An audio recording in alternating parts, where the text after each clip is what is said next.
All right, moving forward to our special guest topic. Using Battlefield Portal to optimize your settings to be a better Battlefield player. And special guest NickNDHouse is going to take us through, or rather, me, which he did before this, take us through Portal on testing whether we do or do not have the optimal part. Is getting into this server. And the server name is AANJ7Z. You're going to see that on the screen right here. But Nick, talk to us about Portal and what you can So tell us. right, we're mentioning the real value is the ability to, in an environment, test your equipment, test your setups, your options in Xbox or PlayStation or PC, and be able to see which settings are best for you and enable you to do the best that you can or better, right? And test the hypothesis with reality, or with the actual testing in the environment. And you can come up with a hypothesis, and we'll go over some of those. And to do that, you want this type of environment. And one thing about the portal as well, for those who aren't familiar, Portal enables you to go into others' servers that other people have created. It also enables you to create your own. I don't know how to do that. But in this case, we went into somebody's portal. Somebody set up a server that they created, basically an application that allows you to play Battlefield or test with actual bots. And they're sort of stuck there. So it gives you a nice, clean environment to run some testing. So anyway, you should go over how to get to the portal, to click on it, and how to then click on, in case you're following along, you want to then click on host and type in that name, AANJ, was it 7? 7Z. You have it. Yep. Yeah, that was by memory because it's that good. And yeah, so once you type that in, then you can also add a password, which you may want to do just because otherwise people might show up and then, mess up your testing, which actually did in our earlier test. Yeah. Something showed Yeah. up and that was Someone. because browsing it and they're like, oh, I'll go in there. And we were already in there. And Yeah. yeah, that didn't work so well. So I would advise putting in a password so that you can do your own testing. And I will say that was funny because we realized that there's only one way we can actually die in the Portal server, and we will show that here upcoming with knifing when we get to that section. Because we shot each other quite a few times and we just saw our health replenish. All right, we ready for part 2? Yes, sir. The wall test. How bad I am at shooting with hip fire. That's what we discovered. Oh, it's not actually how bad you are. It's what the difference between hip fire, right? So you can see, watch as Joe just, so the idea here was we wanted to see what the pattern is when you're firing without touching the joystick to just pull the trigger. And you can see as a result, look at that wall. If you were a person, yes, some bullets would hit you, but not a lot. There's not a lot of grouping in there. And if you're playing an opponent who's not doing hip fire, and of course not just letting the stick go, you'll lose. You'll lose in that battle. And if you look at me, I'm on the knee, I'm crouching, but I'm still not touching the joystick, right? I am, in that case, aim down sight, and that gives you that line. See that line on the far right? That's a straight line. That would hit a lot of, one player with a lot of bullets if we silhouetted their person on top of that. And that's a difference, right? The bullet grouping versus, as you can see there, hip fire. So, when you start meeting an opponent, sure, start with the hip fire, but then aim down sight so you can group. But the reason why we saw that pattern that went from the lower left to the upper right was the settings, was the attachments of my gun. That every gun and every attachment will change that a little bit. And so what you can do is if you see your gun pattern as it is naturally. So in this case, it went from the lower right to the upper right, lower left up to upper right. So that knowing that means that then you can intuitively push down to the left to counter that, so you get a tighter grouping and therefore more bullets into the opponent. And that is part of the benefit of you doing this wall test. But you can see that's a nice clean line. And even if a person was there, and that's me without countering on the joystick, that right there would kill somebody. And then I think on the lower right, I was countering a little bit and pushing down because, by the way, your gun naturally has a lift to it. So it will naturally lift, which also we do want to talk about was your sensitivity, your, what is it, aim sensitivity? Yes. Yeah, and we can tackle that in part 5, or we can discuss it briefly now and then tackle it later in part 5. Completely up to you. Yeah. A little addition to that, right, is that the lower the sensitivity, the greater the effort you have to use to counter the gun behavior, right? So if you have the sensitivity really low and the gun has a setting where it's a strong gun, which means it's also going to have a powerful lift feature to it. So in order to counter that, there will be times with a low sensitivity that you won't be able to keep that gun pointed down or straight because your sensitivity is too low.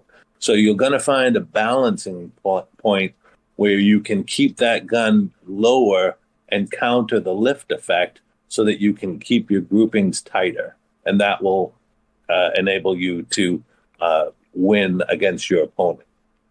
And I think, too, I want to distinguish, we are both using controllers. I believe we are using both Xbox Elite controllers as well.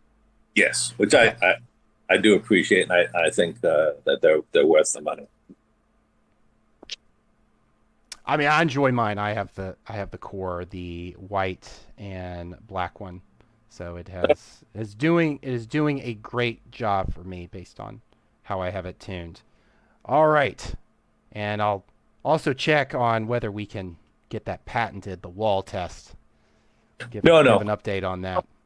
One credit would be that the things that I'm learning and passing on are things that others have learned and passed on, right? Yeah. Which is one of the about the Battlefield community and video games and what Joe's doing here, which is sharing information so that everybody can just, find what they want and play the games and enjoy them and perhaps find better ways to improve your games, which is always very helpful. It's good to know the subject matter experts for these games like yourself, Nick. No, I'm no expert. I play a lot, so. Awesome. All right, looking at part 3, knifing. We had some fun with this one. Look at that. Yes. Yeah. Yes. But we were disappointed because I didn't see the machete come down. I was hoping. Yeah. Like you'd see it coming at you. That's why I chose that particular takedown. Was because that's the way I want it. I want people to know and to feel it. Yeah. Right there. And knowing that they don't get quite that view. I might have to look into a different. We can write them. Yeah, we can write EA. Let them. Yep. A setting. They could just click it on if they want, or set it on. Brutal melee, or not brutal melee. Yeah, we could do it. Look at that. You just improved the game there. And we'll have that conversation with the conversation about incorporating the flesh system into Battlefield. Right there. Oh, yeah. And then if you survive, you should go around with flesh like half peeled or something. Oh, that would be. Yeah. So you're going up to somebody, a teammate. Do you need a medic? Look at your face. Yep, exactly. But I do want to say, so one of the things that we were doing, is this the test, right? This is knifing, where we were. Yeah, we were testing 2 things here. So one, I had the hypothesis that if I were to point out somebody and say the range, I thought the enemy could hear me, right? But Joe was being on the opposite side. So when I pointed at him and spotted him to get the distance, he did not hear that. So I confirmed that spotting somebody, and while your character says enemy, 40 yards away or 20 yards away, the enemy doesn't hear that, and that's important to know. The second thing was what we were doing here was also seeing at what distance do you need to be to get the knifing animation. So we were checking the distance, and we kept walking closer and closer to a point where the animation took place. And that, by the way, is 2 meters or 6 feet away. And I was hoping that you could get the knife animation from the front. But apparently you cannot. Can't. And this is, again, the benefits of Portal. Here you can test out those theories and actually see and test. Whereas if you're really in gameplay, you may be attacking somebody from the front, but they may spin, and then if you got the knife, it may have been that they actually turned around looking for you, and you got them in the back, and you wouldn't know. But here, very easily, it's very scientific. You can actually have a hypothesis and test it. Exactly, and we had fun doing that with Portal. Yeah, and I will add another hypothesis that I was thinking that I don't know about. If you look at the echoes from the snipers, the Casper sniper suit, I'm hypothesizing that, because I've seen other people say that the enemy is where the enemy is, and that they can tell.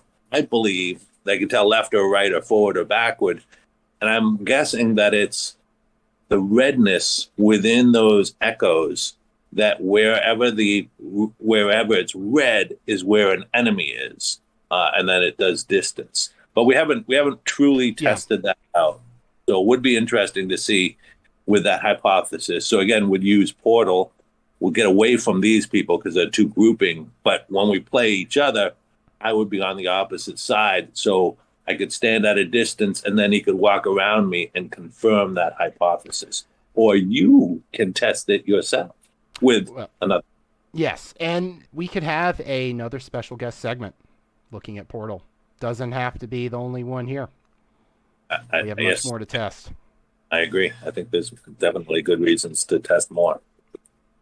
All right. Should we move on to part 4?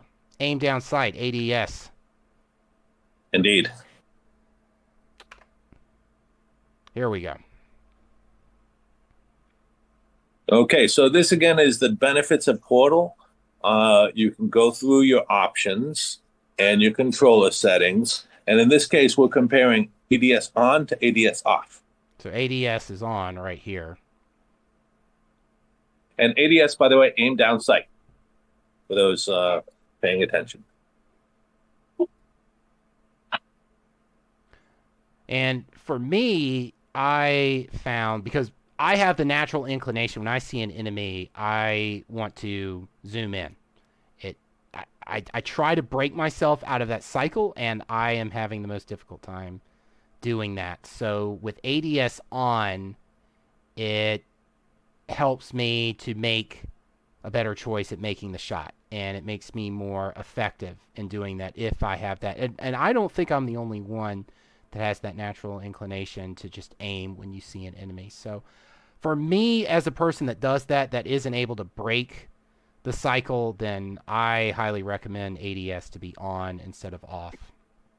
Right. Well, there's a couple of things. So if you remember the wall test, the hip fire is very sporadic, very all over the place. So if you were at a distance doing hip fire, the number of bullets, the further away somebody is, the less that are going to hit you.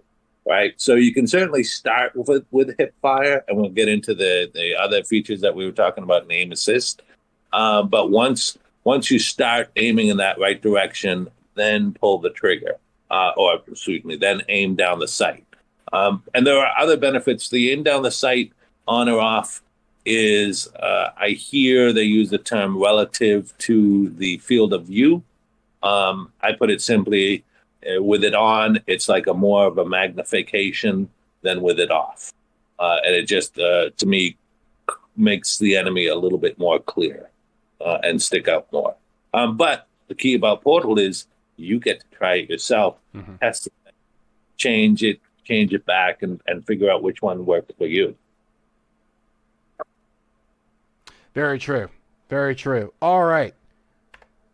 Our fifth part, aim assist, and then aim assist with the zoom snap. And this is where we did the test where I follow you aiming with aim assist at 100% versus 0%. And then we also can talk about the sensitivity as well, the aim sensitivity, to adjust that.